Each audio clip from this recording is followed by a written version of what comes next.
The Deerfest guests have already started to arrive. This is KBFFM, and now some music. Wow, it's gorgeous, Alan. Our own private island. Alice? Cauldron Lake is a special place. Darkness will consume everything.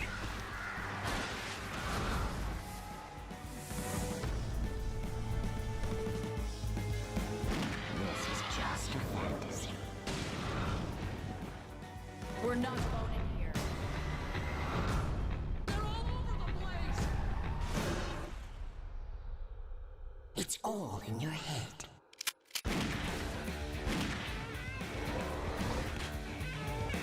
Who are you?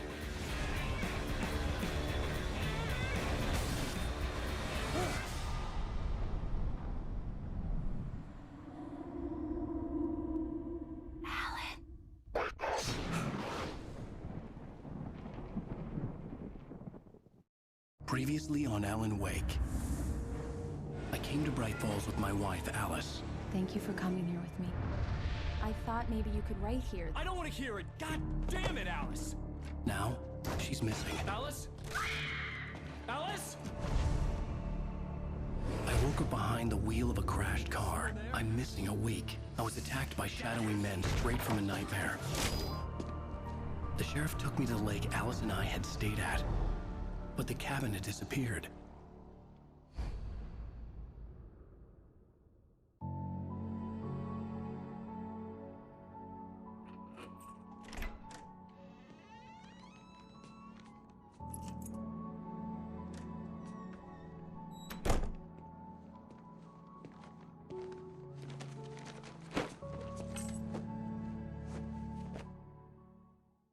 Honey, I'm home.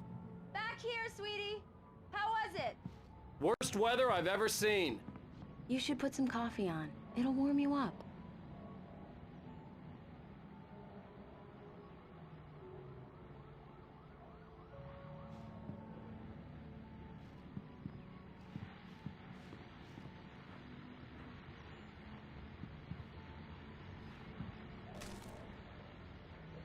True what they say about the fall and the sudden stop at the end.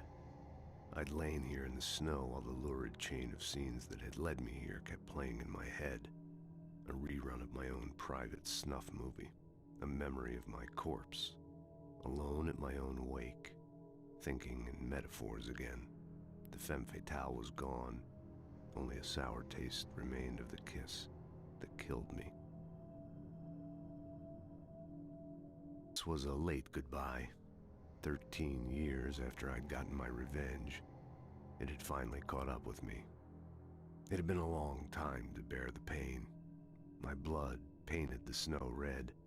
A gruesome slushy dissolved all the scattered painkillers and leisurely dripped down to the sewer, mingling with the bile of the city, becoming one with it.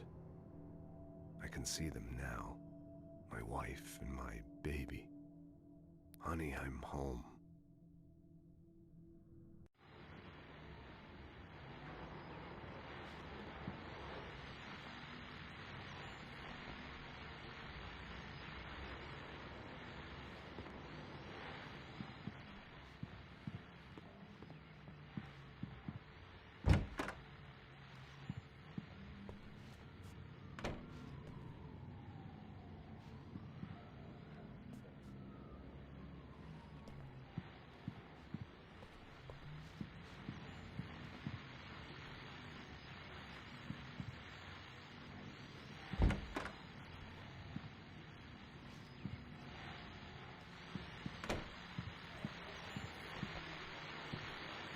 The continuing freezing rain and heavy snowfall have necessitated a winter storm warning in the entire tri-state area. People are advised to stay indoors as many roadways are already closed, and city officials are not expecting snow crews to keep up with the weather. We're now on the third day of the blizzard, and the weather is not expected to clear up anytime soon.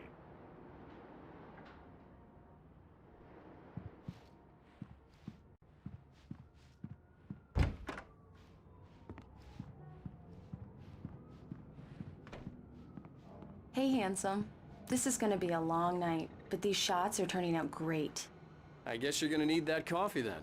I'll go put it on.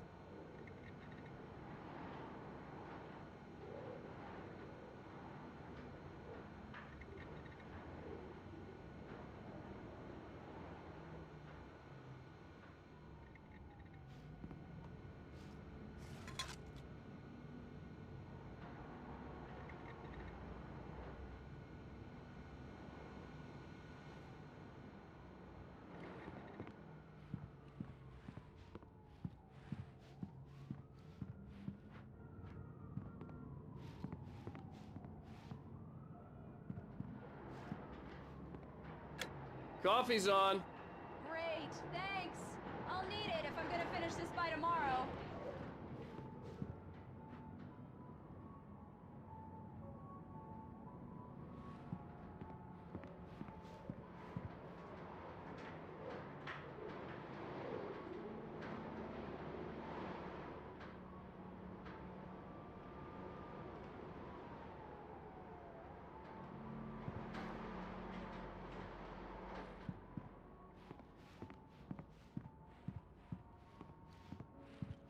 Oh, hey, I just finished those cover mock-ups. They're on your desk. Tell me what you think. No kidding. I didn't think you'd get them done this quickly. On occasion, I can perform all sorts of miracles, my dear. Oh, really? Well, you seemed to think so last night.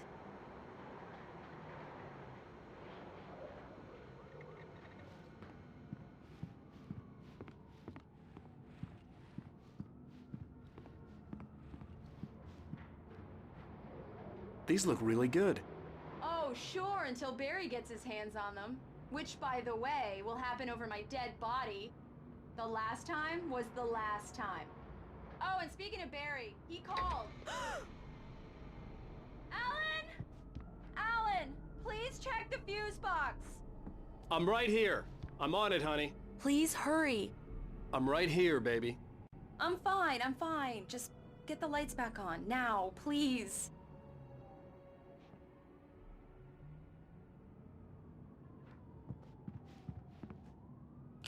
Honey, it's a power outage. I've got the flashlight. Okay. Hi. You okay? I'm sorry. It just really spooked me. Don't worry. We'll just break out the candles. I know it's stupid, but it's just... especially when I'm not prepared for it, you know? It gets to me. I love you. Tell me a story, writer. Okay. I used to have these nightmares when I was a kid. The dark really spooked me, too. When it got really bad, my mom gave me this old light switch. She called it the clicker. The clicker, huh? Yeah. If I ever got scared of the dark, I could just flip the switch and a magic light would scare the monsters away. Oh, sure. Here it is. Alan. Maybe it'll help you, too. Yeah, nice story, writer boy. You made that up right now, didn't you? No. Seriously. I love you, even if you are a liar.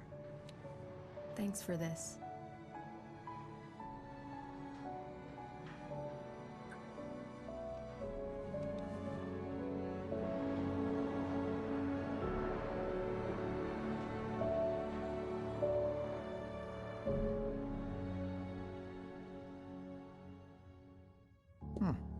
How do you feel, Mr. Wake?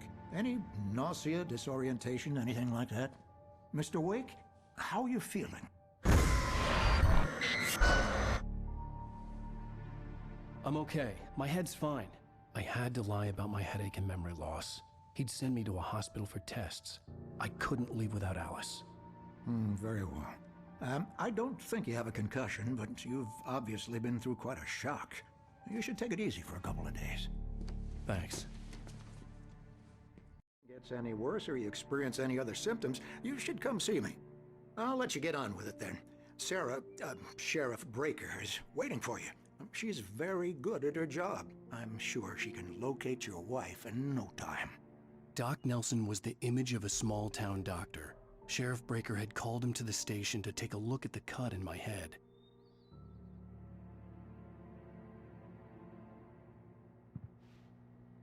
I'm sorry you had to cut your morning fishing short for this, Doc. Oh, she's a beauty, ain't she? Not the biggest I ever caught, if you can believe that coming from an old fisherman like me, but she's right up there. Now, she's a largemouth bass, which is what you're after if you prefer a lure. Now, if you want either trout or salmon, on the other hand, then it's fly fishing for you. You a fishing man, Mr. Wake? Oh, doesn't really matter, I suppose. But it can be very relaxing out there. You can't get me off the water this time of year. Closest thing to heaven. I'll take your word for it, Doc.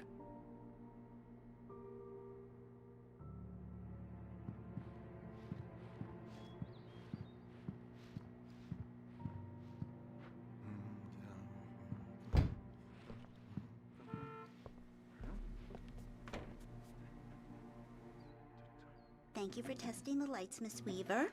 Everything seems to be fine. I don't have the luxury of being complacent, Deputy Grant. The bulbs will need changing soon. You can't change them in the dark. I'll be sure to take care of it, Miss Weaver. Have a nice day now. Very good. I'll come back later on to remind you, just in case. Mr. Wake, the sheriff is waiting for you in her office down the corridor. That was Cynthia Weaver. I guess you can call her the town eccentric. She used to be the editor of the local newspaper, but she's focused on, other things these days. She'd fit right in where I come from.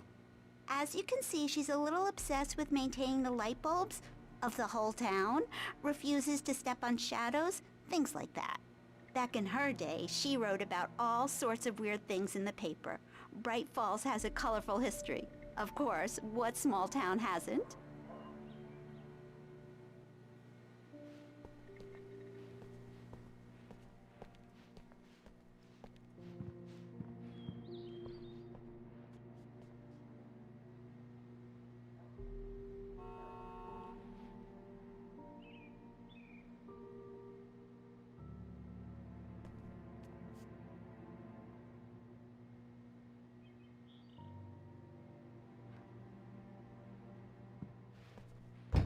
Come in, Mr. Wake. Your phone's on the desk. The battery was dead. It's charged now. Have you started looking for my wife yet? My men are already on it. Now, can you tell me what happened?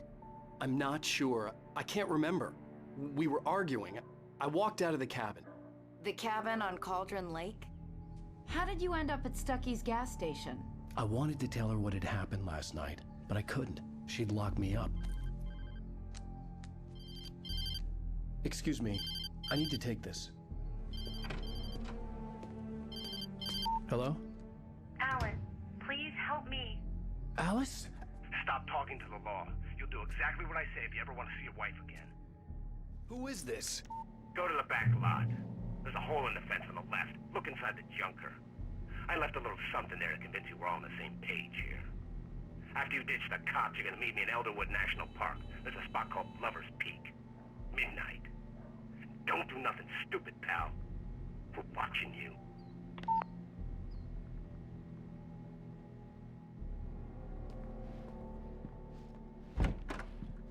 I need some fresh air. Can I go out? In the back, maybe? Of course, Mr. Wake. I understand. You can get there through the cells. Deputy Grant can show you the way. I'm sorry.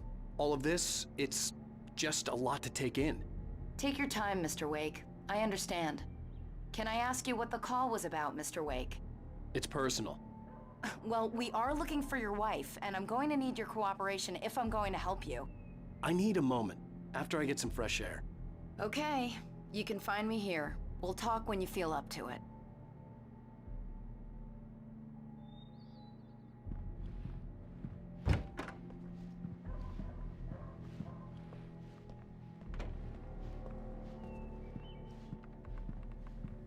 Mr. Wake, can I help you with anything? I need to get some air. The sheriff said I could go out back. Of course, Mr. Wake. You can get there through the cell corridor. Just don't mind Walter in there. He's one of our regulars. I thought he quit drinking for good. Oh, no such luck. He went on a bender and beat Danny pretty badly. He started shouting like that the moment he woke up. You can get to the back lot through that door and down the corridor, Mr. Wake. Thanks.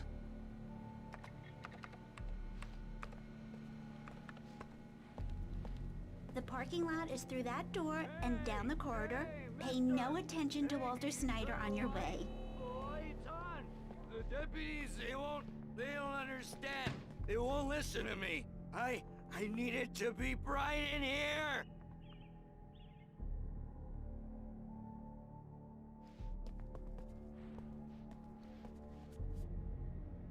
Thank you, man, thank you. Hey, you're all right.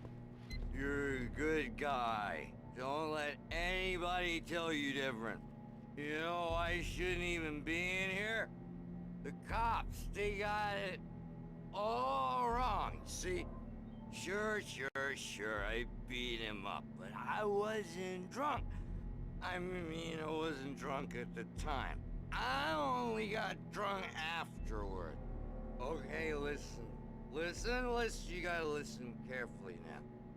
Here's the kicker. That wasn't Danny. No, sir. It only looked like him. You wanna know who it really was? I'll tell you who it really was. It was a goddamn space alien! I know it sounds like something that a drunk would say, but believe me, I wasn't drunk then.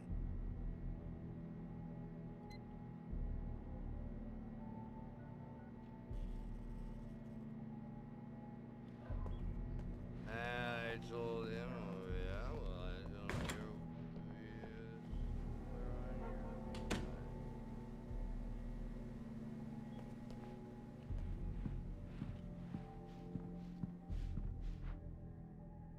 Yeah, it's Mulligan here. I'm at Stucky's gas station with Thornton. There's no sign of him. Over. Wait.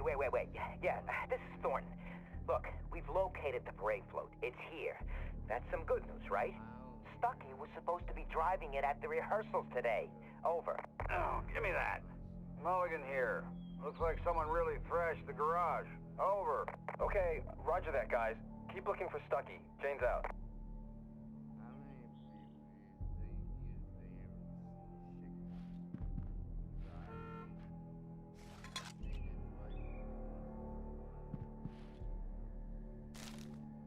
Alice looked through the viewfinder, lining up the shot. Cauldron Lake was breathtaking. Something caught her eye. A figure standing in the shadows behind the cabin, like a thin woman in a black dress. She lowered the camera and looked again. No one there. Just a collection of bushes that looked vaguely human-shaped. She shook her head and laughed.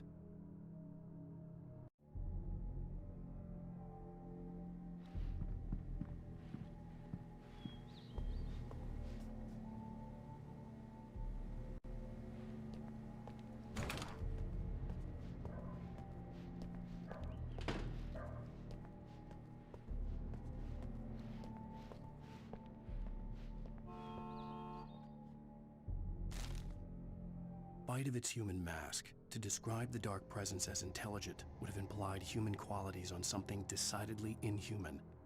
Nonetheless, it found the one spot in the diner that was dark enough.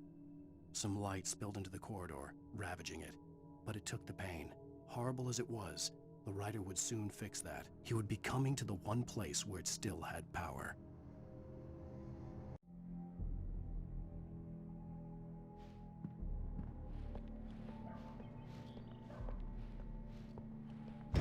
The early morning light hurt my eyes and made my head ache. The man on the phone had said, "Go through the fence on the left."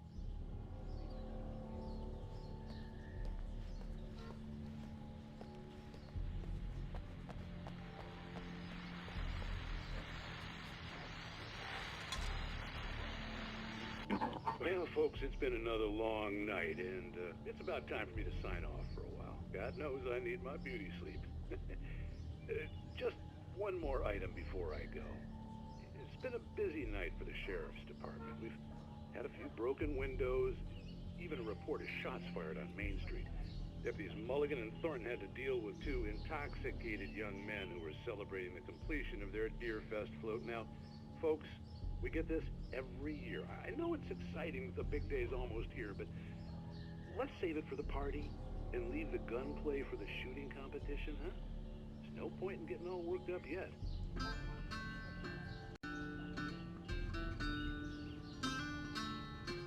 The caller had told me to find a hole in the fence behind the police station. There was something for me in an abandoned car.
Alice's driver's license had been placed on the front seat. The caller meant business.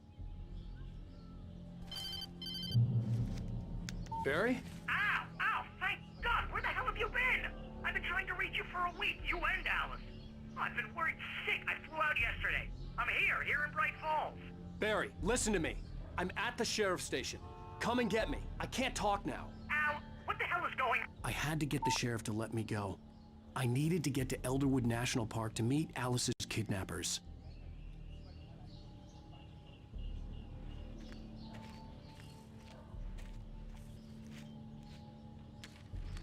Kidnapper fired his gun one last time, and the shadow vanished into the darkness it had come from. See?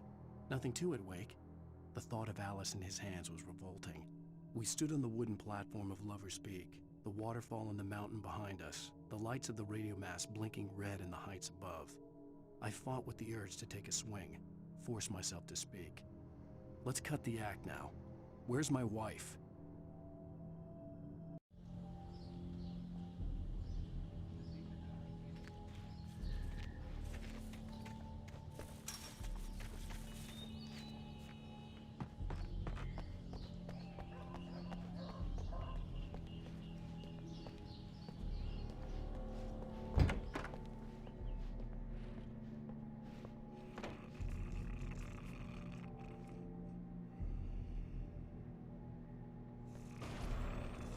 A writer is a light that reveals the world of his story from darkness, shapes it from nothingness.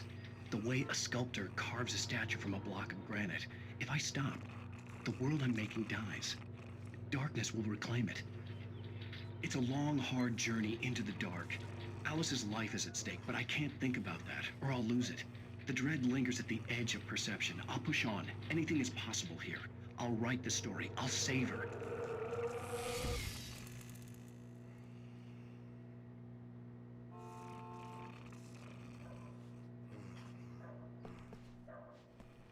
Marvelous, Sarah.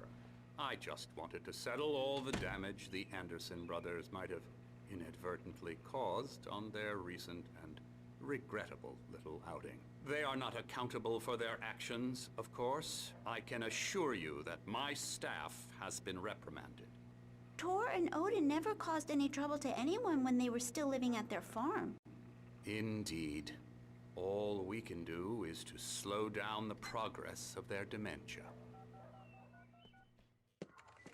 Are you feeling any better, Mr. Wake? I'd like to leave. Am I free to go? Well, we still need to talk about... Am I under arrest? No, of course not.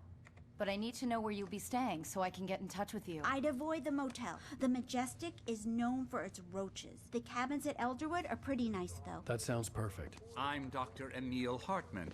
I'd like to invite you to stay at Cauldron Lake Lodge. Did you talk to my wife? I had the pleasure of discussing your situation with her on several occasions. Did you set something up with her? I invited her here. My clinic is a place where... Oh! Hey! Oh, my! Take it easy. Hey, nobody move! Get your hands off of my client! Who are you? I'm Barry Wheeler, his agent. If you have business with Mr. Wake, you talk to me. You yokels won't know what hit you once I sick my lawyers on your asses. No harm done, Sarah. I'm all right. I don't want to press charges. Mr. Wake, my offer still stands. Get me out of here. What the hell was that about, Al? We don't need a replay of that thing with the paparazzi. I thought they were gonna lock you up. I had to talk to someone. I told Barry everything. He thought I was certifiable, but when he heard about the manuscript, I had him. The fact that I'd written something, even if I couldn't remember it, was enough for him. He smelled money. And he believed that Alice had been kidnapped. Anything beyond that was another story. I had a midnight appointment with the kidnapper in a place called Lover's Peak, somewhere in Elderwood National Park. The plan was to rent a cabin. I don't like it, Al. I don't like any of it. It's not good. In fact, it's the absolute opposite of good. Mr. Wake! Barry, you found him. Hi, Rose. Oh, wow. I was just thinking about you, too. Great. I was just bringing Rusty some coffee. He's on the balcony, looking after Max. Poor thing. I really need to go. Great to see you again, Mr. Wake. Later! Who's Max? What an airhead. Jeez, Mr. Takes a swing at everybody. This is not her fault. She's a very nice girl and, more importantly, a fan. She even has a fan site dedicated to you. And she was very helpful when I was looking for you. Seriously, Al, what you were saying in the car? Just listen to yourself. What, you shot a guy and his body just disappeared? When was the last time you slept? What, are you high? Have you been drinking? No! Look, Barry, I'm missing a week, and someone's got Alice. Do and you everything's just... understand what it sounds like when you say stuff like that? Don't get me wrong, it's a good story, could be a bestseller. But when you start confusing fiction with reality, you're buying yourself a ticket to the funny farm. Wait here.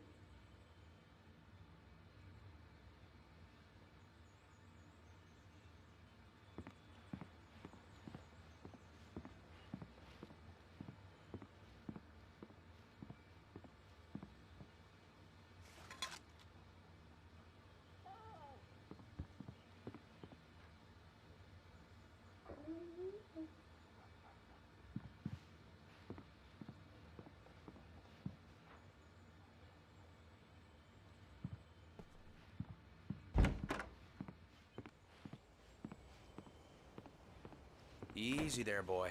I'm almost done. Hey, Rusty, right? You rent cabins. Oh, Mr. Wake. I'd shake your hand, but mine are kind of full here. Actually, I'm sorry about this. Would you mind grabbing the registration form from the desk? It's just across from Bucktooth Charlie. Okay, sure. What happened? Crazy poachers. Max here got his foot caught in a trap. They're illegal to use here. Hell, you're not supposed to hunt within the park at all. But that doesn't stop some lowlifes. Well, at least Max is gonna be okay. He got lucky. Max is still groggy from the shot I gave him, and I'd rather not leave him alone just yet. The form's on the desk across from the mammoth skeleton.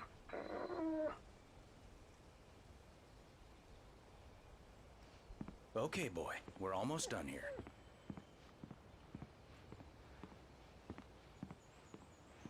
Seriously, Al, you can't just go and meet a kidnapper. Those situations always end up in disaster. You gotta talk to the cops. She's my wife, and it's my call. Can we talk about this later? No. This whole thing, listen, you hit your head. I mean, geez, Al, come on. You gotta understand how crazy all this sounds. If you're trying to pull a joke on me, freak me out, it's working. Ha ha, let's have a laugh on Barry. Well, you had me going there real funny, Al. You can quit it now.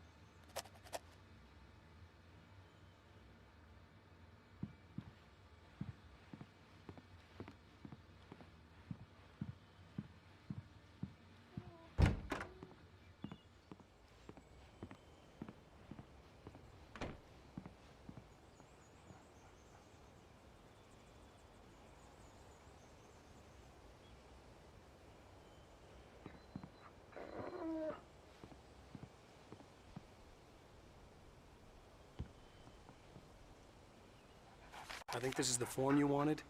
And here are the keys. Okay, you're all set, Mr. Wake. Glad to have you staying here. Thanks. Can you tell me how to get to Lover's Peak? Oh, sure. It's at the end of the nature trail. Just follow the paths, you'll get to it eventually. It's an easy walk. Nice spot, too. If you have any trouble finding it, just keep your eyes on the radio mast. It's right below that. Oh, and hey, if you take a walk in the woods, watch your steps so you don't end up like Max. I guess I'm a little worried. We got a bunch of campers out there we haven't heard from. It's not like these people are on a schedule, but with the traps, well, you know. I just don't want any trouble. Right, thanks.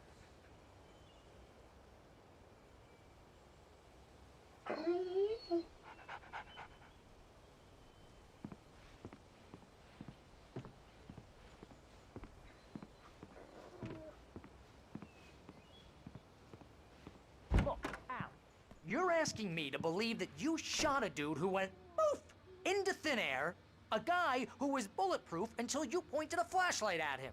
You hear that from people who end up spending time in padded rooms, strapped to their beds, wearing white shirts with too long tangled up sleeves, and eating a healthy diet of pills. Al, you make cruel jokes about people who believe that kind of stuff. You're the skeptic. You gave me an hour-long lecture on homeopathy last month. What was it? If there's no proof, it's pure bullshit. Period.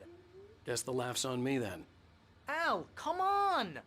I mean, okay, maybe something weird happened to you, okay? Well, thanks for the heartfelt vote of confidence. All I'm saying is you gotta throw me a bone here, bestseller. What would you think if it was me? There's no way you should be going out at midnight with a gun. No one asked you to come here, Barry. Either work with me on this or go straight back to New York. Your choice.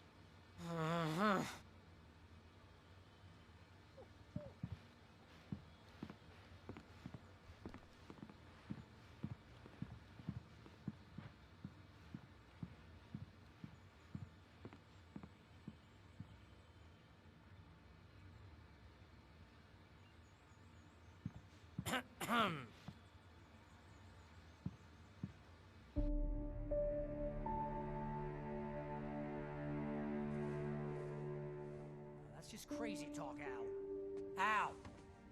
Al? We should go to the sheriff or call the FBI. Damn it, Barry, they'll kill her! This is not a goddamn debate, Barry. I'm going to Lover's Peak. He said to come alone. Okay then. I understand. You're my best friend, and I'm worried that you're not right in the head. Tell me what to do to help, and I'll do it. You stay here, and if I'm not back by morning, call the cavalry.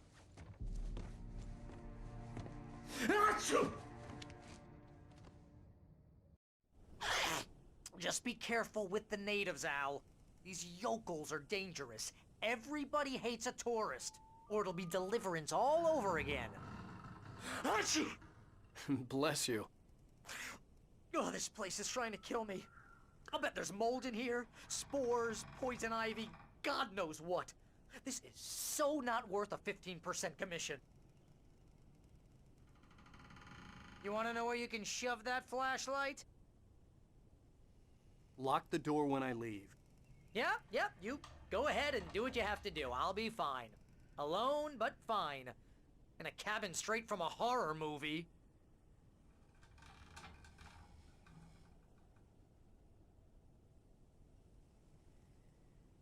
Watch where you point that thing, Al! Achoo!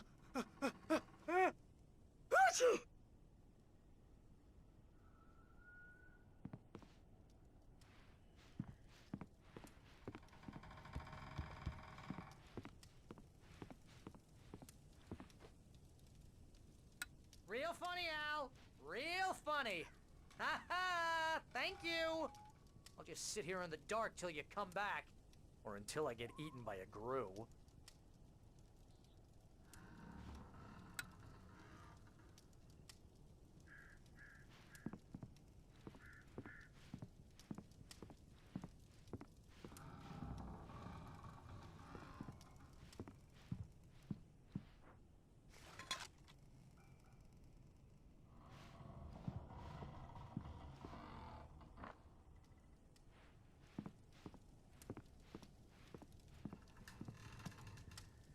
I didn't realize we were back in the 3rd grade here.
Here, Al. I'll hold down the fort. I'll be with you in spirit every step of the way, Al. Locking the door now.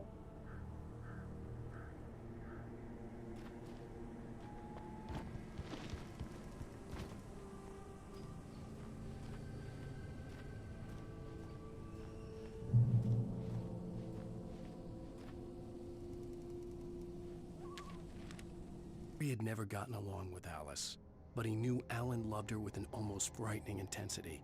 And now something had happened to Alice.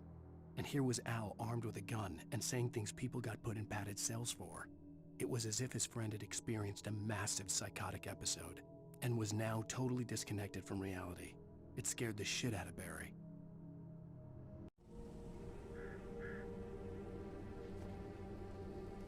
Barry had the keys to the car he rented. It wasn't a long walk to the visitor center, and it wouldn't be any use to me in the forest.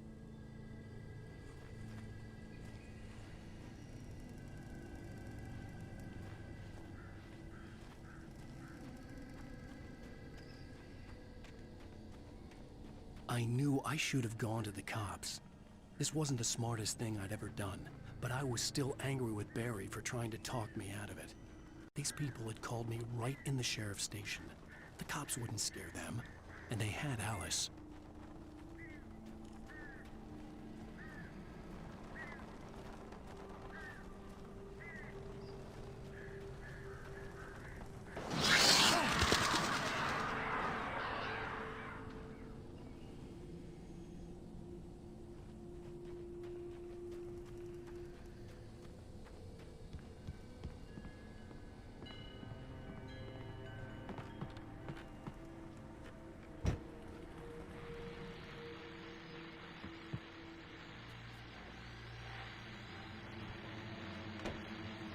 Welcome back to the show, folks. As promised, our very own Dr. Nelson has just parked his rear end in the studio. Doc, what's your Deerfest plan like? My plan? You make it sound a lot more organized than I ever seem to manage.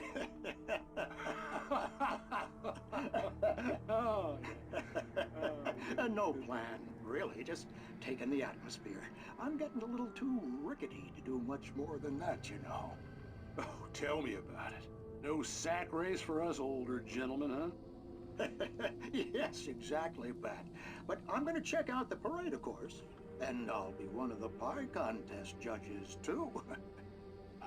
Well, that takes a different kind of constitution. Oh, yeah. It's my kind of exercise.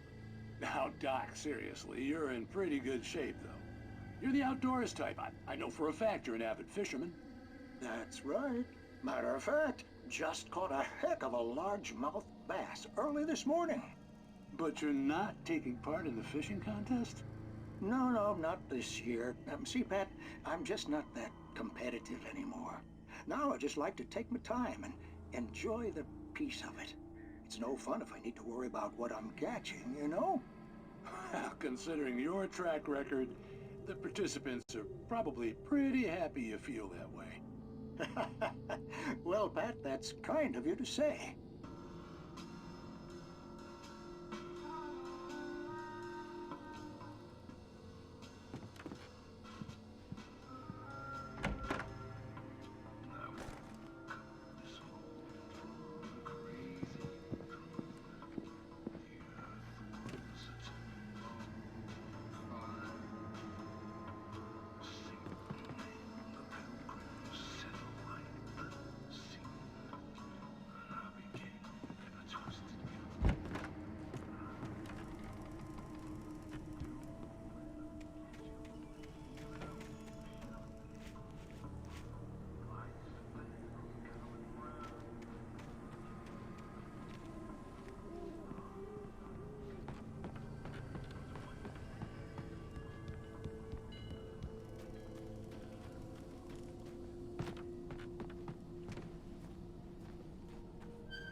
crime and punishment. The cancer and cure of civilization. But some crimes are impossible to punish, especially in Night Springs. Tonight's episode, The Man in the Mirror.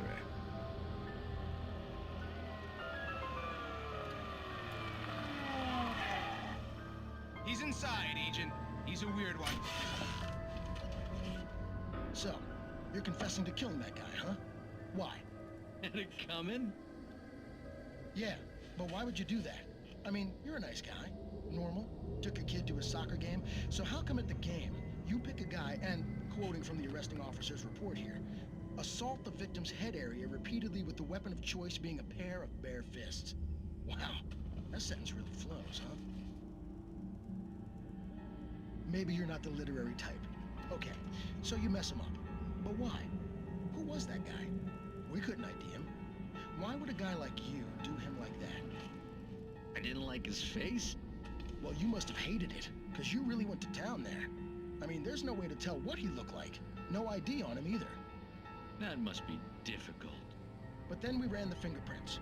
Got a match. Your prints. Identical. Huh, how about that? Your son said you were wearing a white shirt when you took him to the game. But the white shirt is on the dead guy. It's plenty red now. You won't get away with this. Do you really think that's in any way relevant to me? I had plenty of time to talk to my boy before the cops arrived, you know? He won't stop screaming, am I right? You think he's ever gonna be okay? I left my mark. Believe me. You bastard. What? You gonna shoot me? What's the point? I'm going to prison. You got me. I don't understand any of this. And you never will. Don't worry. Maybe you'll see me again, Agent. Maybe in the mirror.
Knew that Rusty was in love with her, and she liked him too.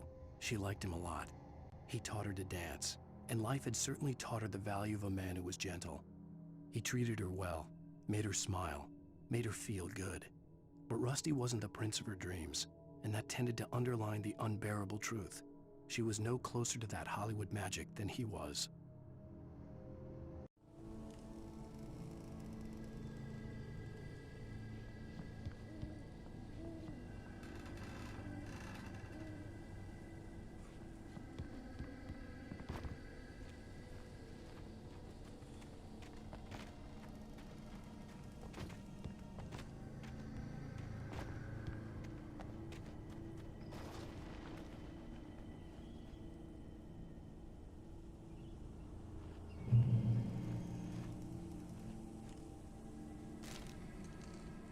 The air in the visitor center was heavy with an awful smell, as if some rotten drowned thing had crawled up from its grave. Rusty kept coughing blood. My eyes were drawn to the twisted shape of his broken leg. The attack had been vicious. Max whined in his cage. Rusty's eyes were wild with fear and terror. He gasped. "Mr. Wake, it happened just the way it was on that page."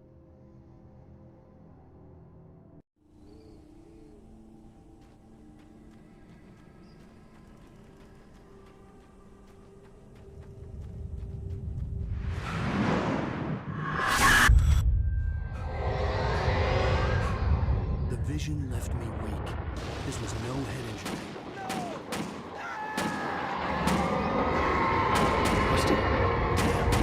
Rusty, hang on! I'm coming! Please, help me!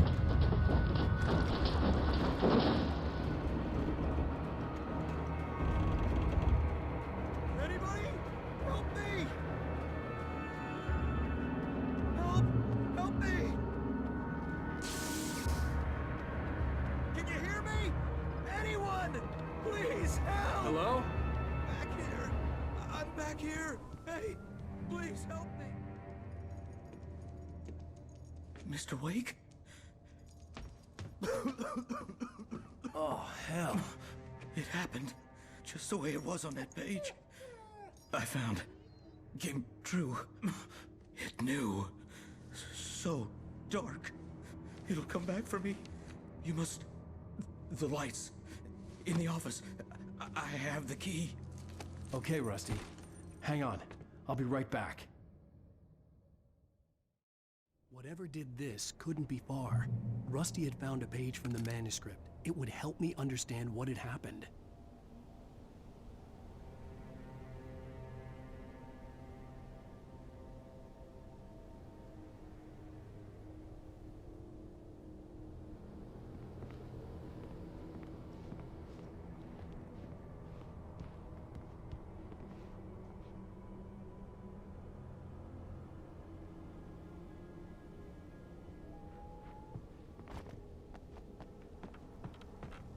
The only way to make sure that Rusty was safe was to get the power running and the lights back on.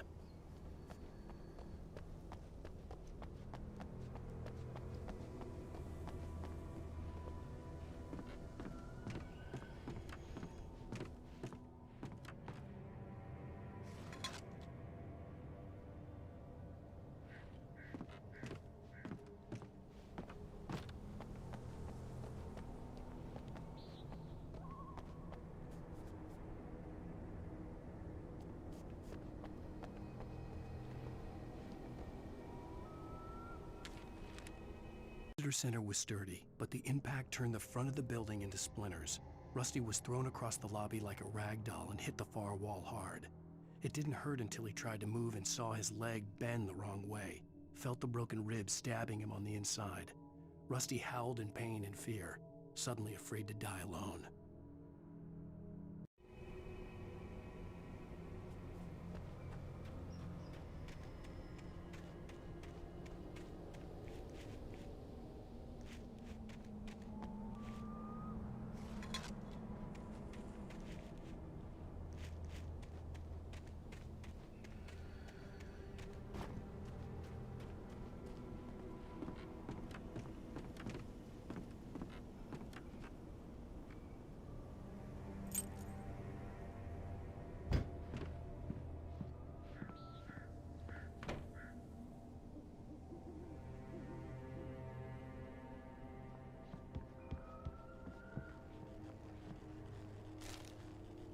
Last instant, I changed direction and threw myself down. The axe splintered the trunk of a tree. I stumbled into the pool of bright light. My lungs burned.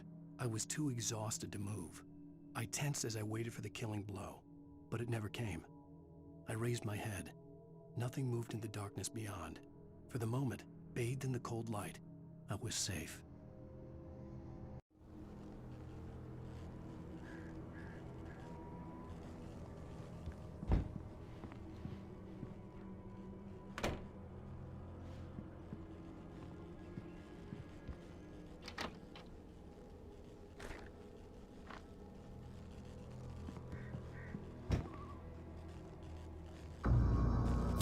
was too late. Someone had destroyed the circuit breaker. There was no way to get the lights back on. Rusty! Rusty!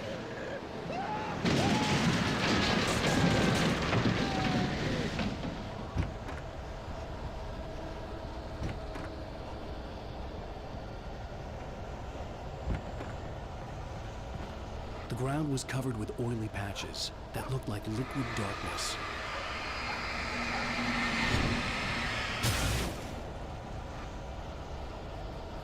I just need hunting licenses.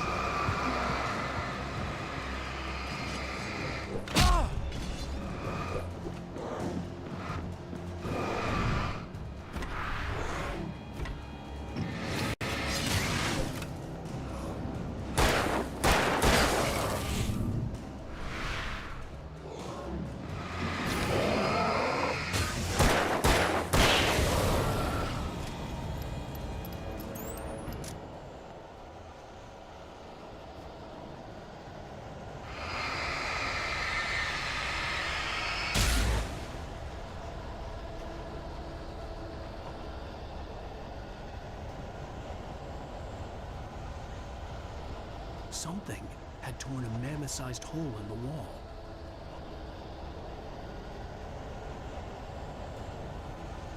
Please don't feed the animals. Obey! The park ranger's instructions. At all times. Fishing! Rusty? Rusty, no! Or those visitors who purchase a park fishing license never approach closer than 100 yards. Two bears and wolves never approach any other wildlife closer than 25 yards. Pets must be leashed. Never leave your pet unattended. It is against the law to remove any or historical artifacts from the park.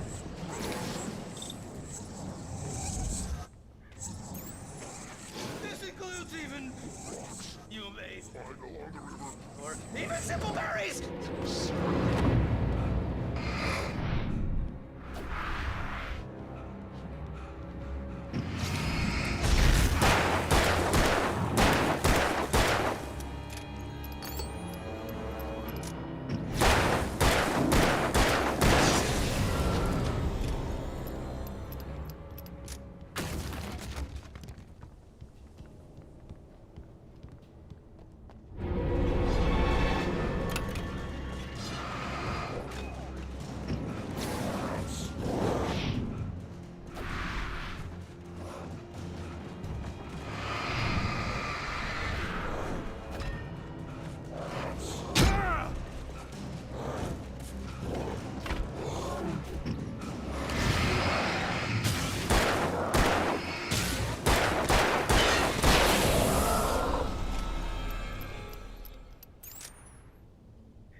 Forget about it, Barry. It's just me going crazy. Oh, jeez. Oh, jeez. You're not crazy. I wish you were crazy, but you're not crazy. Ow, be careful. Stay in the cabin. Don't open the door for anyone. I mean it.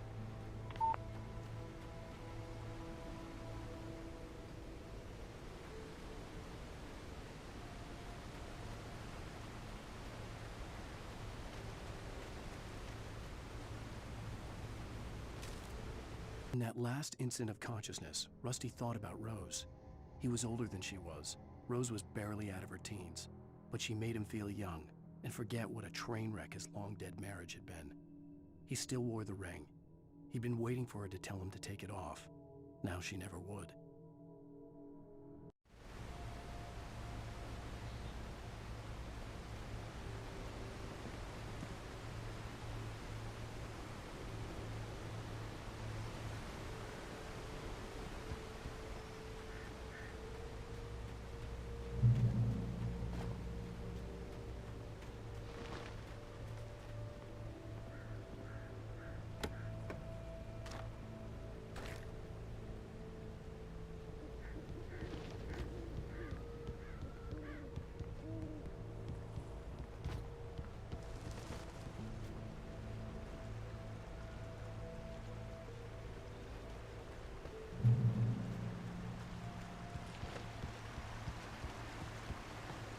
Lover's Peak was at the far end of the nature trail.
Betty and Bright Falls seemed to know where Al was, but Rose, the waitress at the diner, had seen him.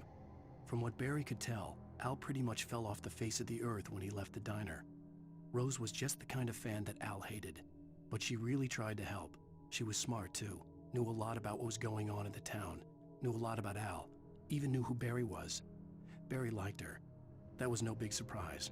When it came to women, Barry and Al rarely saw eye to eye.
turned the corner, afraid of what the flashlight's beam might reveal. Suddenly, a roughly painted symbol of a torch glowed in the light. Behind it, hidden by a rock, sat a battered metal trunk. It was here for a reason, packed with supplies, batteries, flares, ammo, things you need to make it through the darkness of the night. Something left behind by someone who knew what I knew, and more.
Nightingale didn't want to be in Bright Falls. These little communities revolted him, and he didn't like the trees or the coffee. He now knew that impossible horrors lurked behind the storefronts and smiles. He desperately wanted to turn the car around and just drive until he passed out or ran out of road and booze. But he had a job to do. He had a rider to catch, at any cost.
we gotta get moving. More of them coming.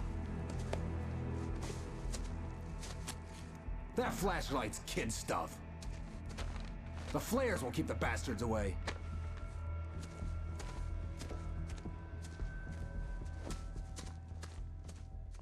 You can see them too? Hell, of course I see them. Come on, we gotta move. Why? Because that's the way the story goes. Yeah, but... Let's move! I lost my gun back there. Oh, I've got a gun. Just keep that light steady on him. It took a moment, but then I recognized him. He'd been on the ferry when I first arrived here with Alice. He knew my name.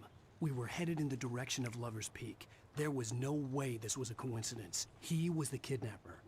Come on, Wake! You better keep up. You set him up, and I'll knock him down, Wake.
Lover's Peak.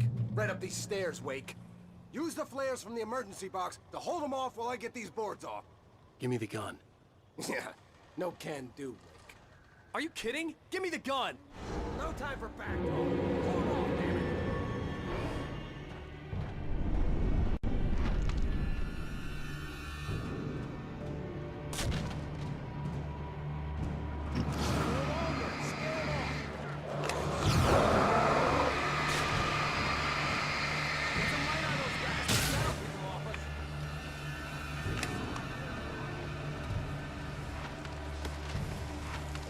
Just a little longer, I almost got it!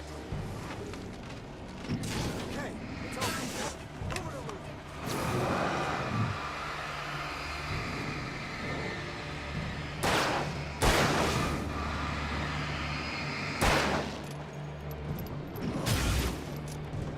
Yeah, that's right! That's right! You just keep coming! Oh, you feeling better now, Wake? All cozy and safe.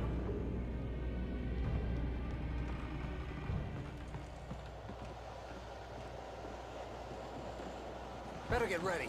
They'll be on us soon.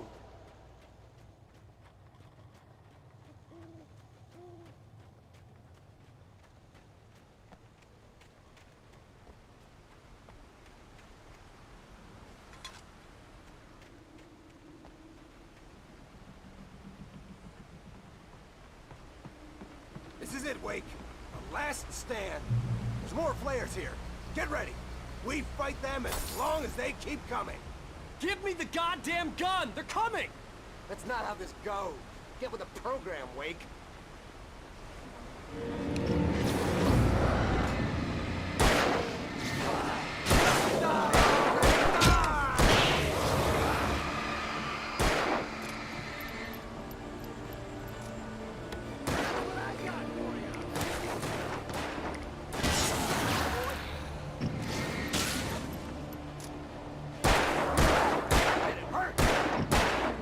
Monster! Fighting me!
Let's cut the act now. Where's my wife? I knew you were gonna say that. I read it all before. You're a hell of a writer. Congratulations. You're gonna bring about something glorious and terrible once we get you some proper editorial control. What the hell are you talking about? Where's Alice? I want the entire manuscript, or she's gonna suffer bad. You touch her now.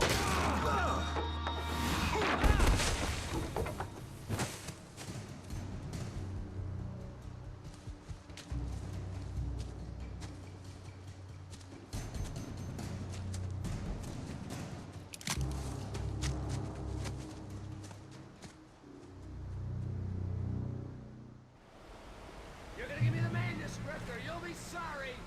No! Come back here! I swear I'll kill you if you hurt Alice! Do you hear me? Come back here! He had Alice, and he wanted the manuscript because he thought it held some magical power. But I had no manuscript to give him. I had to get back to Barry and figure out my next move.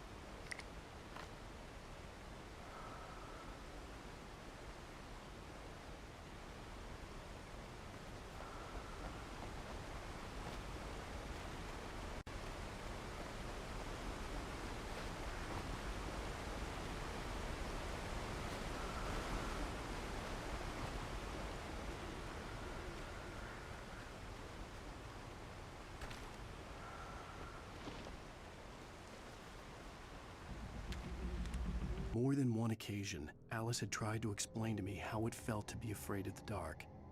To her, darkness wasn't simply the absence of light, but something more tangible than that. It was something you could touch and feel. Worse than that, it was something with a mind of its own, something malicious and malign. For her, things changed when they were wrapped in darkness. They turned into something else, something foreign, and nothing was safe or innocent anymore. I'd never really understood what she meant, until now.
Sarah didn't care about the legal threats Wake's agent had made.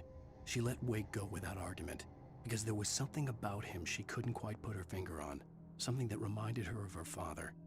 She didn't think Wake would hurt his wife. Then she thought about the way he waded into Hartman, that hair-trigger rage flaring up without warning.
It had been one desperate situation after another.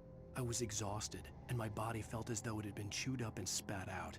The flashlight was heavy in my hand, and each pull of the trigger sent a painful shock up my arm. But I was finally out of the woods, and things were looking up. That's when I heard the chainsaw.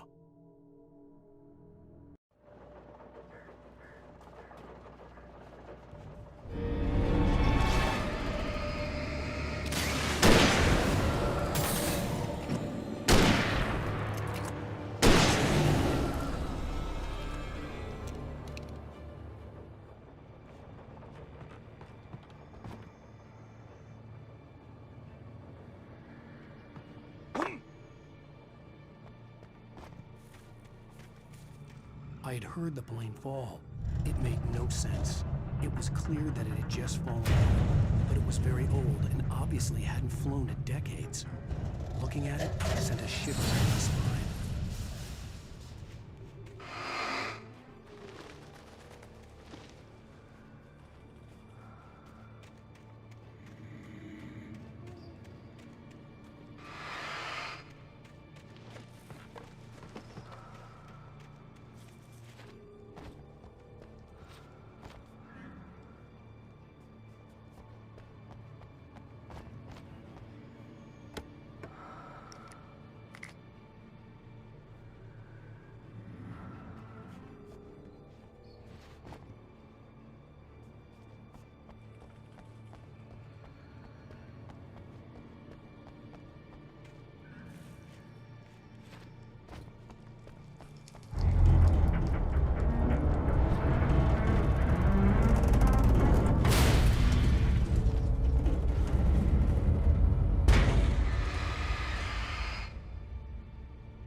logging site was a mess.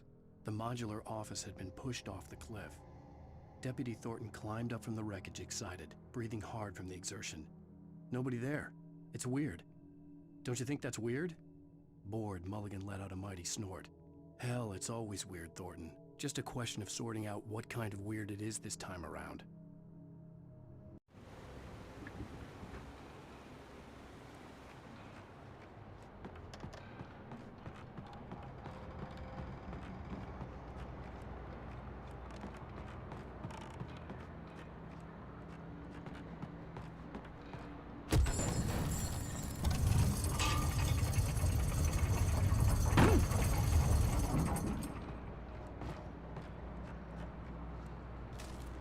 Barry saw the darkness attack the visitor center. It made him a believer. The men Al said he'd shot, they hadn't been just locals on crank. Somehow the world had changed, like the channel had been switched without warning.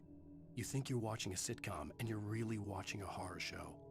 When the birds started attacking the cabin, Barry wasn't surprised, just terrified.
Be aware of Widowmakers.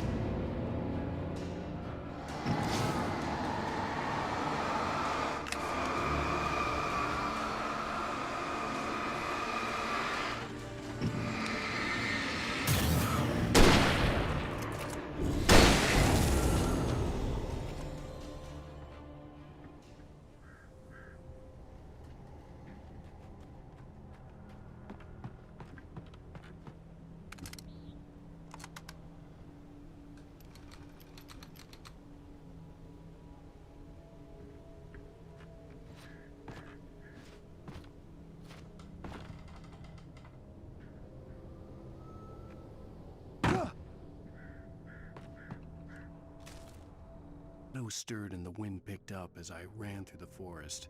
I felt the dark presence turning its gaze toward me.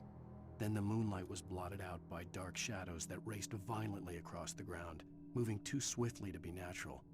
Darkness gathered between the trees and melted again to reveal the Taken. No natural path had brought them here.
is a hazardous occupation.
Barry?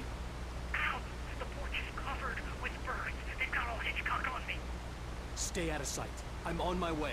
Don't open the door. What, am I crazy? Stay hidden. I'll be there soon. Just make sure you keep the lights on.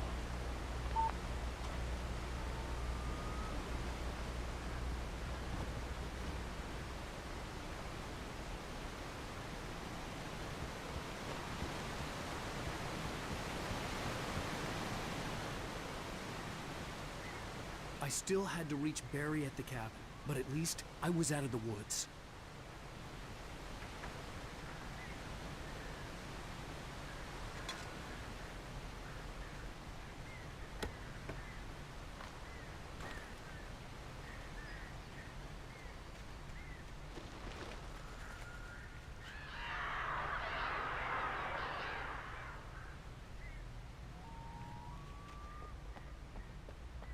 I'd have to get the car from the locked garage. It would get me back to Barry faster, and the headlights were a welcome bonus.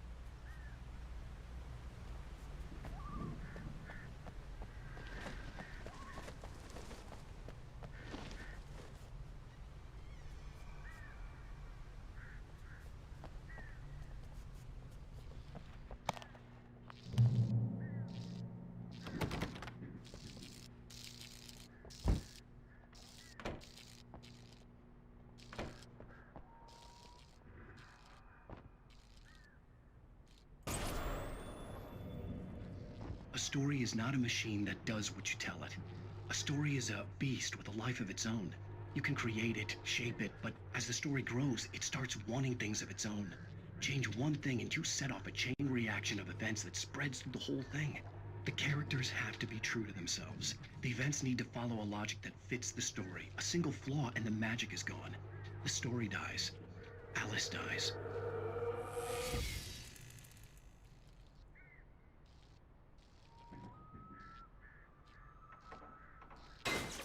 You can afford to yourself.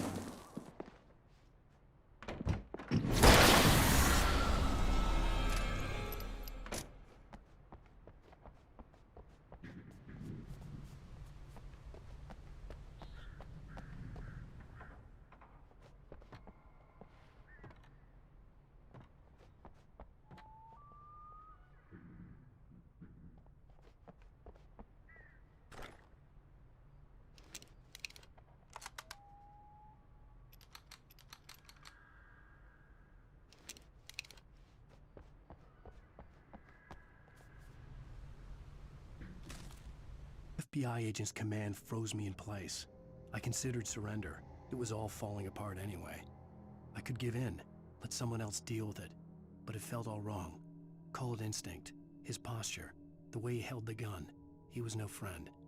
Shots ringing in my ears, I leaped for the hole in the fence and stumbled into the darkness beyond.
No misunderstanding.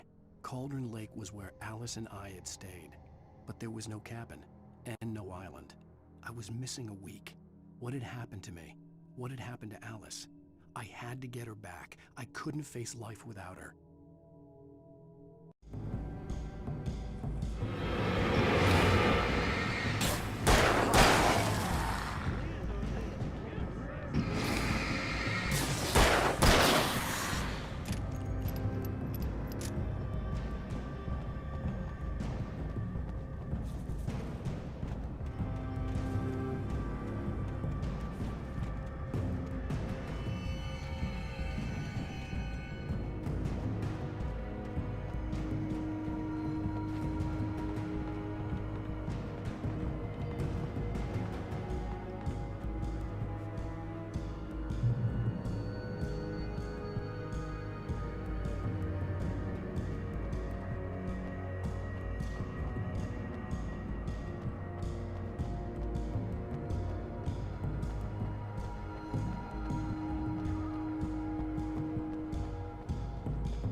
The flare gun was probably the best weapon I could imagine against the dark things I was facing.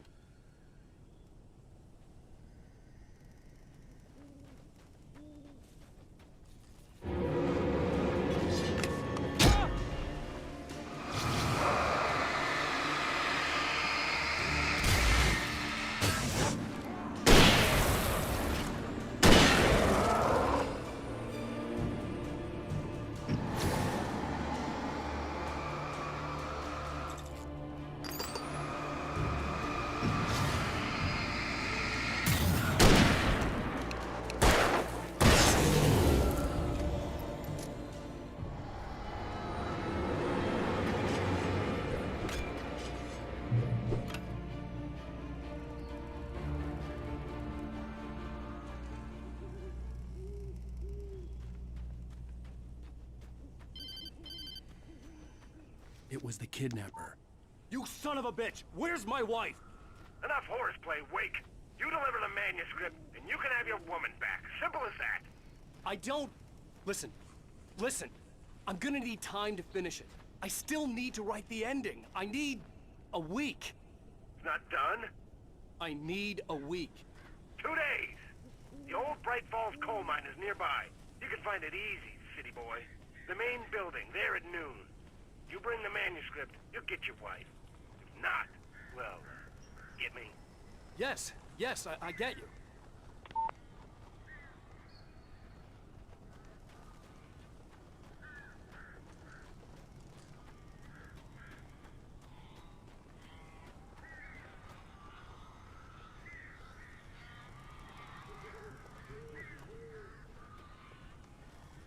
The dark presence had touched the girl to lure the writer into a trap. Now it was night, and he lay helpless, drugged. lit only by the flickering of the TV screen filled with static. Shadows coalesced in the room as the dark presence leaned close to the writer, ready to touch him again. Back to work, boy.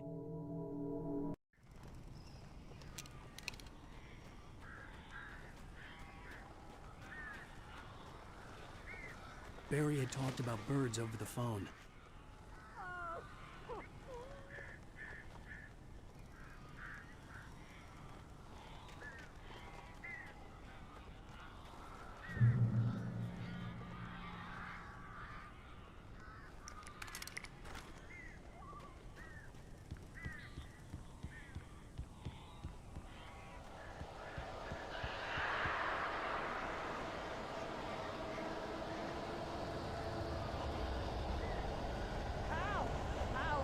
So glad you're here.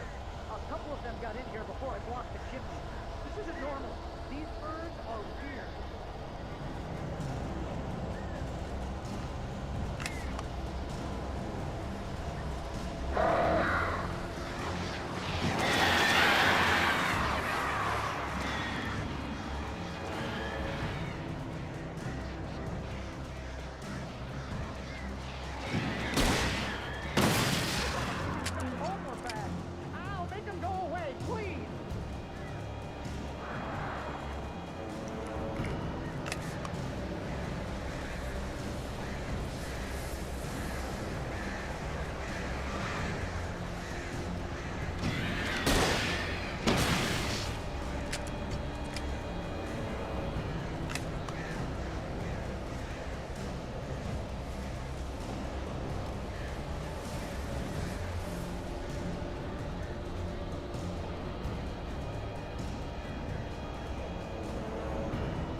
They're gone!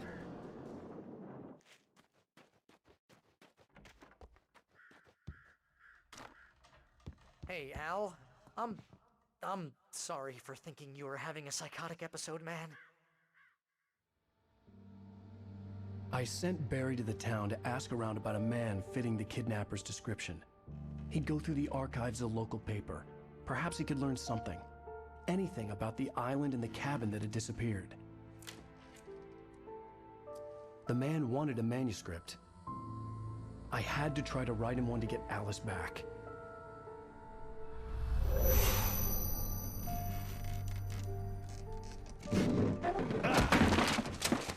For me, the supernatural had always been nothing but a metaphor for the human psyche, a tool to use in writing fiction. Now, it was happening for real, and I couldn't put a single word on paper.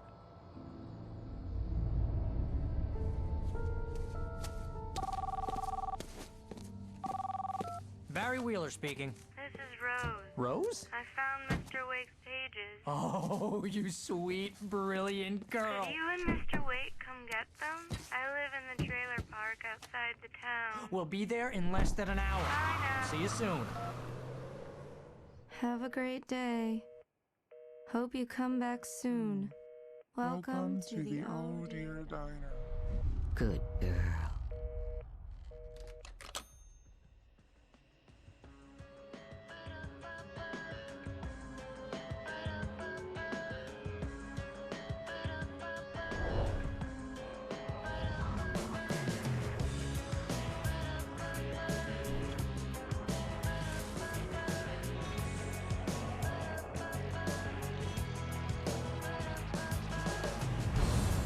Come here. Pretty please.